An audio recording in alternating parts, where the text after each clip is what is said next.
여러분, 많은 분들이 이렇게 말합니다. 나는 설탕을 멀리하니까 괜찮아. 그런데 정말 그럴까요? 사실 설탕보다 더 빠르게 혈당을 올리고 우리 몸속 장기들을 지치게 만드는 음식들이 있습니다. 문제는 그 음식들이 여러분이 매일 습관처럼 먹는 것들이라는 사실입니다. 나는 건강에 좋은 줄 알았는데 하며 드시는 음식이 오히려 건강을 망치고 있을 수 있습니다. 오늘은 제가 만났던 78세 김영자 할머니의 사례를 중심으로 말씀드리겠습니다. 할머니는 평생 나는 단 건 잘 안 먹어라며 스스로 건강하다고 생각하셨습니다. 하지만 몇 가지 흔한 음식 때문에 결국 췌장이 크게 손상되고 혈당이 심각하게 불안정해지셨습니다. 여러분도 같은 실수를 반복하지 않도록 오늘 꼭 끝까지 집중해서 들어주시길 바랍니다.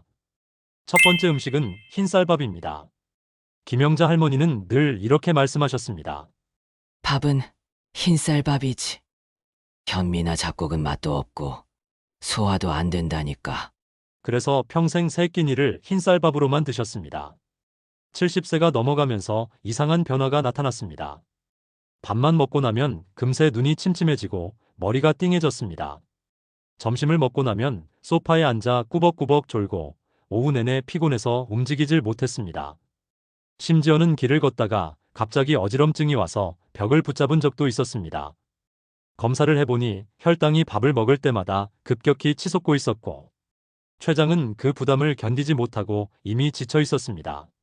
할머니는 설탕을 멀리했지만 정작 혈당을 더 빨리 올리는 음식을 매일 드셨던 겁니다. 흰쌀밥의 혈당 지수 GI는 89입니다. 설탕의 혈당 지수는 65입니다. 즉, 흰쌀밥은 설탕보다 혈당을 더 빠르게 올리는 음식입니다. 특히 나이가 들면 인슐린 분비가 줄어들고 췌장이 쉽게 피로해지기 때문에 이런 급격한 혈당 변화가 반복되면 합병증 위험이 커집니다. 그렇다면 어떻게 해야 할까요? 나는 잡곡밥은 못 먹어 하시는 분들 많으실 겁니다. 그럴 땐 처음부터 현미밥만 고집할 필요는 없습니다. 흰쌀 70%, 현미 30% 비율로 시작해보세요. 입맛이 적응하면 50대 50, 나중에는 현미나 보리, 귀리 비율을 더 늘릴 수 있습니다. 밥 지을 때 올리브유를 한 작은술 넣으면 전분 흡수가 늦어져 혈당이 천천히 오릅니다. 또 밥을 오래 뜸들이면 전분 구조가 안정돼 혈당 반응이 완화됩니다. 김영자 할머니도 처음에는 나는 절대 못 먹어 하셨습니다. 하지만 밥을 흰쌀과 현미를 섞어 짓고 올리브유와 검정콩을 조금 넣자 맛이 생각보다 고소하고 좋다고 하셨습니다. 몇 달 뒤 혈당이 안정되면서 피곤함이 줄고 눈앞이 흐려지던 증상도 점차 사라졌습니다. 여러분, 밥은 우리가 하루 3번 먹는 기본 음식입니다. 작은 변화를 주는 것만으로도 췌장을 지킬 수 있습니다. 나는 설탕을 안 먹으니 괜찮다라고 방심하지 마시고 밥상부터 점검해 보셔야 합니다. 이렇게 주식이 문제가 될 수 있다면 여러분이 가볍게 간식처럼 먹는 음식은 어떨까요? 다음 이야기는 더 놀라실 겁니다. 아이들 따라 조금 먹었을 뿐인데라고 생각하던 음식이 사실은 췌장을 가장 힘들게 하는 음식이었습니다. 두 번째 음식은 감자튀김입니다. 김영자 할머니는 손주와 패스트푸드점을 자주 갔습니다. 나는 한두 개 집어먹는 거니까 괜찮아. 아셨죠? 감자는 채소니까 큰 문제가 없다고 생각하셨던 겁니다. 그런데 몇 달 지나지 않아 몸에 변화가 나타났습니다. 체중이 빠르게 늘었고 무릎이 시큰거리기 시작했습니다.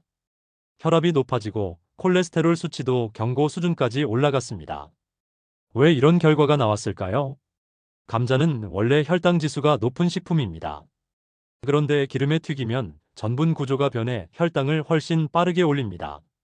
게다가 튀기는 과정에서 트랜스 지방과 발암 물질인 아크릴 아마이드가 발생합니다. 결국 조금만 먹으니까 괜찮다라는 안심이 건강을 무너뜨린 겁니다. 김영자 할머니는 손주와 외식을 줄이고 집에서는 감자를 삶아 드시기 시작했습니다. 삶은 감자는 혈당 반응이 더 완만하고 포만감도 오래갑니다. 에어프라이어로 구우면 기름을 거의 쓰지 않으면서도 바삭한 맛을 낼 수 있습니다. 삶은 감자 위에 올리브유를 소량 뿌리고 허브솔트로 간을 하면 맛있으면서도 건강한 간식이 됩니다. 특히 중요한 건 단백질과 같이 먹는 겁니다. 삶은 달걀, 두부, 닭가슴살 같은 단백질과 함께 먹으면 혈당 상승이 훨씬 완화됩니다. 김영자 할머니는 요즘 손주가 오면 감자를 삶아 샐러드로 만들어 함께 드십니다. 손주는 맛있다고 하고 할머니는 건강을 챙길 수 있으니 모두가 만족하는 방법이 된 겁니다. 밥처럼 매일 먹는 음식, 그리고 손주 따라 가볍게 먹은 간식. 이 두 가지만 봐도 우리가 얼마나 쉽게 췌장을 지치게 할 수 있는지 알 수 있습니다. 그런데 여러분, 건강을 위해 좋다고 믿고 매일 챙겨 드시는 음식 중에도 함정이 있습니다. 지금 말씀드릴 세 번째 음식이 바로 그 대표적인 사례입니다. 세 번째 음식은 포도주스입니다. 김영자 할머니는 아침마다 100% 포도주스를 한 컵씩 챙겨 드셨습니다. 나는 탄산음료는 입에도 안 되니까 괜찮아. 그렇게 스스로 건강을 지키고 있다고 믿으셨습니다. 하지만 건강검진에서 충격적인 결과가 나왔습니다. 간에 지방이 끼기 시작했고 혈당 역시 정상보다 크게 올라 있었습니다. 내가 왜 이런 결과가 나왔을까? 할머니는 도저히 이해가 되지 않는다고 하셨습니다. 포도주스 한 컵 200ml에 들어있는 당분은 콜라 한 캔과 거의 비슷합니다. 주스를 만드는 과정에서 과일의 섬유질이 사라지기 때문에 당분이 곧바로 혈액 속으로 흡수됩니다. 섬유질이 없는 상태의 당분은 췌장에 큰 부담을 주고 간에는 지방을 쌓이게 합니다. 즉, 건강을 위해 주스를 마신다고 했지만 실제로는 췌장과 간을 더 힘들게 한 겁니다. 그렇다면 어떻게 바꿔야 할까요? 포도는 껍질째 씹어 먹는 것이 가장 좋습니다. 껍질과 씨에는 섬유질과 항산화 성분이 풍부해 혈당 상승을 막아줍니다. 꼭 주스를 드시고 싶다면 물을 1대1로 섞어 소량만 드세요. 아침에는 포도주스 대신 사과 반쪽이나 귤 한 개, 딸기 몇 알 같은 과일을 통째로 드시는 게 훨씬 안전합니다. 김영자 할머니도 이 방법으로 바꾼 후 지방간 수치가 눈에 띄게 좋아졌습니다.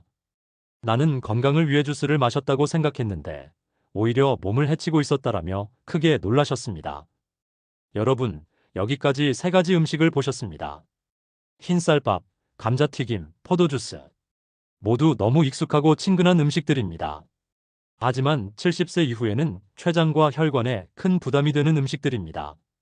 다음 음식들은 아마 더 놀라실 겁니다.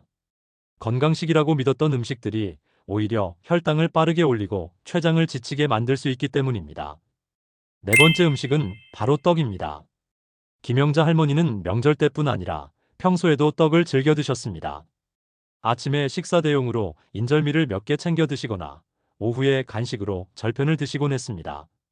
떡은 쌀로 만든 거니까 빵보다 건강하지 않나? 이런 생각을 늘 가지고 계셨습니다.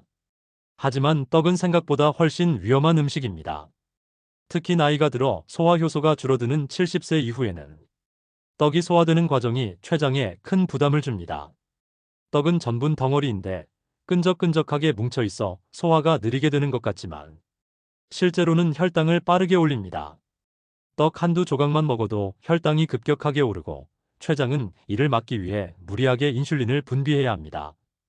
김영자 할머니도 떡은 전통 음식이니까 몸에 좋다라고 믿으셨습니다. 하지만 어느 날 아침에 떡 두세 개만 드셨다가 갑자기 어지럼증을 느끼고 쓰러지셨습니다. 병원에 도착했을 때는 혈당이 200을 훌쩍 넘은 상태였습니다. 나는 밥보다 조금밖에 안 먹었는데 왜 이렇게 되지? 하며 할머니는 크게 놀라셨습니다. 떡은 설탕을 넣지 않아도 이미 흰쌀밥보다 혈당 지수가 높습니다. 거기에 꿀이나 조청, 파탄금이 들어간 떡은 사실상 설탕 덩어리와 다름없습니다. 그렇다면 어떻게 해야 할까요? 떡을 완전히 끊는 것이 가장 좋지만 현실적으로 어려운 분들도 계십니다. 그럴 때는 양을 확 줄이고 반드시 단백질과 함께 드셔야 합니다. 떡을 드실 때는 삶은 달걀, 두부, 치즈, 우유 같은 단백질과 같이 섭취하면 혈당 상승이 완화됩니다. 또한 쑥떡이나 잡곡이 섞인 떡처럼 섬유질이 많은 떡을 소량만 고르는 것도 방법입니다. 그리고 간식으로 떡을 드시는 대신 끼니와 함께 소량 드시는 게 더 낫습니다. 간식으로 따로 먹으면 혈당이 확 치솟지만 식사와 함께 먹으면 속도가 완화되기 때문입니다. 김영자 할머니도 이제는 떡을 드실 때 늘 삶은 달걀을 곁들이시고 양도 절반으로 줄이셨습니다. 그 결과 혈당 변동폭이 줄어들고 쓰러지는 일도 사라졌습니다. 떡이 이렇게 위험한 음식인 줄 몰랐다. 라며 할머니는 주변 친구분들에게도 꼭 알려야겠다며 말씀하셨습니다. 이제 마지막 이야기입니다. 많은 분들이 과일은 건강에 좋으니 마음껏 먹어도 된다라고 믿고 계시는데요. 여러분이 좋아하시는 아주 흔한 과일도 설탕보다 더 빠르게 혈당을 올릴 수 있습니다. 다섯 번째 음식은 바로 사과입니다. 아침에 사과 반쪽은 의사도 필요 없다. 이런 속담이 있을 정도로 사과는 건강식품으로 여겨집니다. 김영자 할머니도 아침마다 사과 한 개를 꼭 드셨습니다. 그런데 문제는 사과를 껍질을 깎아 먹고 아침 공복에 통째로 한 개씩 드셨다는 겁니다. 70세가 넘은 이후 할머니는 아침마다 사과를 먹고 난 뒤 속이 더부룩하고 손끝이 저려오는 느낌을 받았습니다. 처음엔 단순히 소화가 안 되는 줄 알았는데 혈당 검사를 해보니 사과를 먹고 난 직후 혈당이 180 이상으로 치솟고 있었습니다. 사과는 당분이 많고 특히 공복에 먹으면 혈당이 순식간에 오릅니다. 껍질을 깎아 먹을 경우 섬유질은 줄고 당분 흡수는 훨씬 빨라집니다. 그 결과 설탕보다도 더 빠른 혈당 급상승을 일으킬 수 있는 겁니다. 사과가 나쁘다는 말은 아닙니다. 문제는 먹는 방법입니다. 사과를 통째로 껍질째 먹어야 섬유질이 혈당 상승을 막아줍니다. 그리고 공복에 먹기보다는 밥을 먹은 뒤 또는 단백질과 함께 곁들이는 것이 좋습니다. 예를 들어 아침에 삶은 달걀 하나와 함께 사과 반쪽을 껍질째 먹는다면 혈당은 훨씬 안정적으로 유지됩니다. 김영자 할머니도 이 방법으로 바꾼 후 혈당이 급격히 오르는 일이 줄어들었습니다. 예전에는 아침마다 피곤하고 어지러웠는데 이제는 훨씬 개운하게 하루를 시작하실 수 있게 되었습니다. 나는 건강을 위해 사과를 챙겨 먹었다고 생각했는데 사실 방법이 잘못됐던 거였구나. 하며 크게 깨닫게 되셨습니다. 여러분, 오늘 함께 살펴본 음식들을 다시 정리해 보겠습니다. 첫 번째, 흰쌀밥.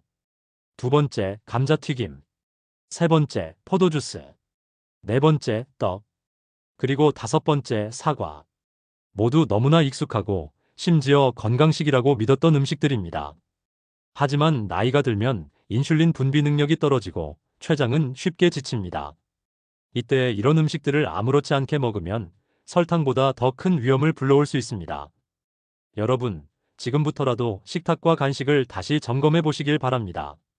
오늘 말씀드린 내용을 생활 속에서 실천하신다면 췌장은 한결 가벼워지고 여러분의 건강은 훨씬 오래 지켜질 수 있습니다. 이 영상이 조금이라도 도움이 되셨다면 구독과 좋아요, 알림 설정을 해주시길 부탁드립니다. 앞으로도 시니어분들이 일상에서 놓치기 쉬운 건강의 진실을 실제 사례와 함께 알려드리겠습니다. 여러분의 작은 클릭이 누군가의 건강을 지키는데 큰 힘이 됩니다. 지금까지 시청해주셔서 감사합니다.